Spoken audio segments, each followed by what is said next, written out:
All right, time for some viewer comments and questions. This one comes from Mel. Angelo, if you read this, I found something inside my mind and I can't shake it. It's intriguing. It says, I realized something, and in the realization, I also realized that I knew that, meaning I knew why I was doing on some level, on some acknowledged level. I knew what I was doing or why I was doing it. And it struck me, every realization I've ever had and ever will, I already know it. When I realize I've been doing X and it's been causing Y, I knew that. I have never heard anyone talk about this knowing. I don't mean on some deepest spiritual level. I mean in the everyday sense, I knew that. I knew it when I did it. I knew it wasn't true when I rewrote the story. This is so clear, and this is so important. It's important to realize at some point. This I see around me all the time. Not just around me, but I see it in the media. I see it in politics and so forth. And that is, people have this ability to lie to themselves, but it's not really totally hidden from them. I think that what happens is the mind goes so fast, like thought to thought to thought, that there's something about the attention movement from thought to thought that feels so continuous that it's actually having these micro reactions constantly to fears, to unexamined emotions, unfelt emotions, unmet needs that are chronic, right? That we don't actually slow it down enough to see that we really do know what we're doing. We know when we're deceiving ourselves. We know when we're deceiving others.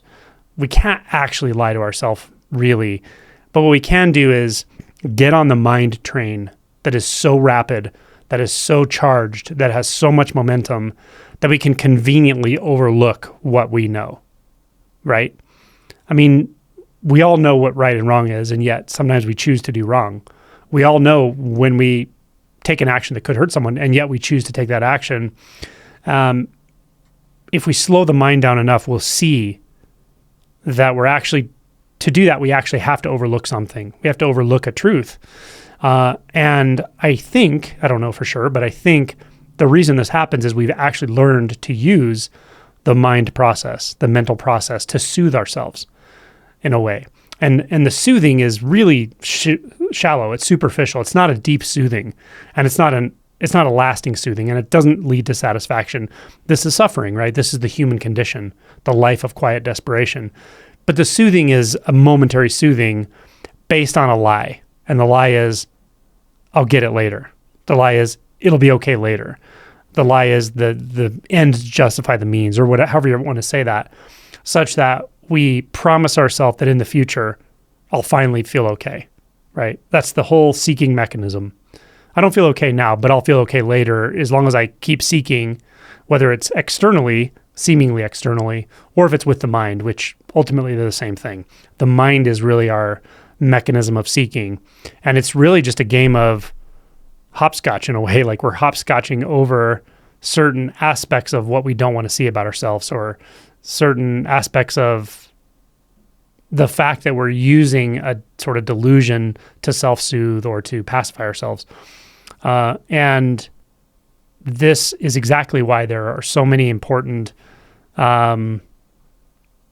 aspects to this process that involve slowing down the mind, doing shadow work, doing inquiry, right?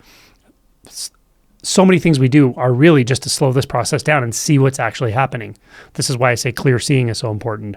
So meditation, mindfulness, somatic practices, all of these slow the processes down, slow the mind down, slow the behaviors down, such that we can start to reveal things about ourselves, to ourselves.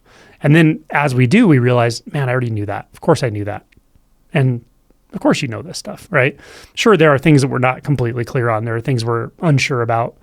But much of what feels like such a revelation is like also, yeah, and it's already the case. Yeah. I would say the extreme version of this, or the sort of unbound version of this, is when we have an awakening and we realize every thought, every form of thought, every belief, everything that feels like the past, everything that feels like the future, every doubt, every way we can think about anything, it's already contained in consciousness. It's contained in the experience of pure being, unbound pure being, right? Which isn't a momentary taste. It's an actual realization. It's a shift in experience. It's a shift in what we take ourselves to be, such that we realize, oh my gosh, it's already all just here. And there's this infinite knowingness that doesn't require a binding to any belief, or it doesn't require a binding to any doubt even. So that is kind of taking it to the extreme in a way. Not extreme, but taking it to its ultimate conclusion is the recognition that in beingness, in knowingness, is all thought forms, is all belief forms, is all doubt forms, is all futures, all pasts, right? All are contained. But in the practical moment to moment, as this person's describing, recognition of, oh, I knew that as well. That's how we start to reverse the process of using consciousness in a polarizing way, using consciousness in a way that we can actually kind of hide things from ourselves in a way. And as we reverse that process, this is exactly the experience. It's like, oh, I saw that. I already knew that.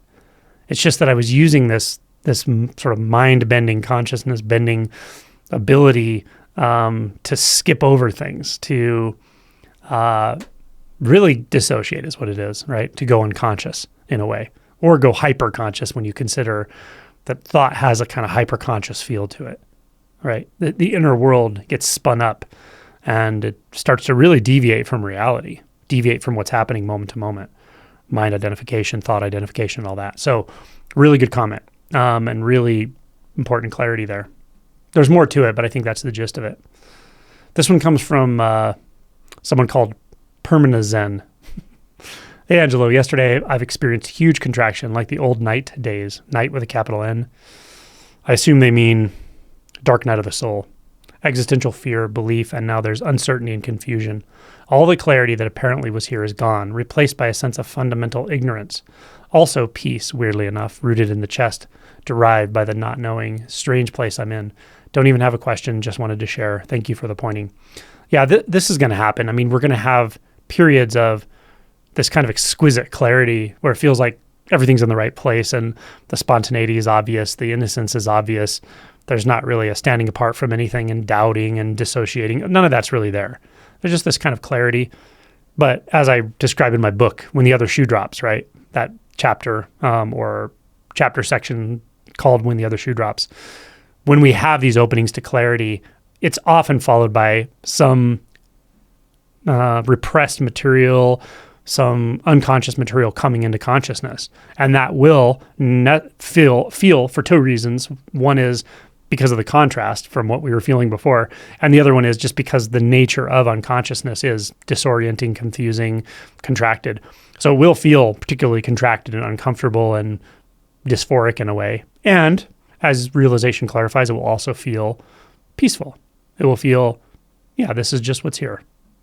And there will be more and more a knowing that this is the way it goes and this is okay. To be able to inhabit and trust and accept the lack of clarity in the moment, the contraction itself, the discomfort, even the judgment that arises that says, I don't want this, being able to actually accept that is hugely important, because what we did before was we would run to dissociation. We would run to a habit. We would run to a soothing something. And it's fine to soothe ourselves, specifically if we're able to soothe our body or nervous system directly. But when we use dissociative techniques to soothe ourselves, distractions, specifically distractions of various kinds and of various intensities and of various potentials for harm, right? So addictions and things. When we use those, it's like a credit card with 31% interest, right? You always pay the price later. So soothing through dissociation or through the identity structure is ultimately detrimental in a sense, or prolongs the inevitable.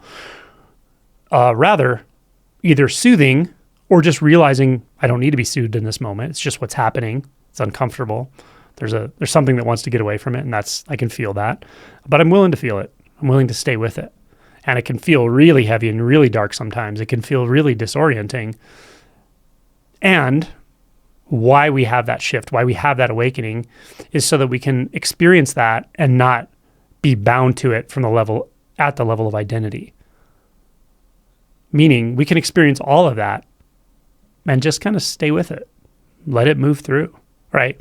You may also find in these moments a feeling of dropping away, a feeling of something just sort of dissolving or letting go. Even if it's uncomfortable, there's something that's just letting go. And that's good. That's a good thing. I sometimes call this whole process the unbinding process. I call it the realization process or awakening or whatever. But sometimes I call it the unbinding process, and that's a pretty good term for it because a lot of times it just feels like unbinding. Uncomfortable, maybe. Doesn't feel particularly spiritual or mystical. Just feels like unbinding. Something's just kind of dissolving, letting go, falling away. And it's uncomfortable and contracted at the same time. That can happen, and it's totally okay. Yeah. And like everything, it will change. Yeah. Okay. This is from Fresh Baked Tots. The comment is absolutely on the knowing. The day it happened was very different. Even my usual things like asking the I Ching questions was instead of guidance on XYZ enlightenment stage to literally enlightenment the day of. Just light from video to video, cry to cry, practice to practice, then release. This is in reference to the video, What Jesus Really Taught You, or what Jesus really did for you. I think I did that on Easter, the talk. Yeah. Mm-hmm. Beautiful. Nice comment. This is a comment or a question on the video called Awake. It says, why do we have the perspectives that we do then? Without going further into the question, which I will in a moment, why do we have the perspectives we do is because of the nature of thought. The nature of thought is it can form perspectives. In this unfiltered reality, life as it is, just the effervescent aliveness of sensation and appearances and so forth, there's no view. There's definitely no view, no point of view required, yeah? And that's conditions based. So the views that thought forms are going to be based on conditions, right? If you're standing in this position, the conditions of the moment will give you a view of that direction, for instance, yeah? You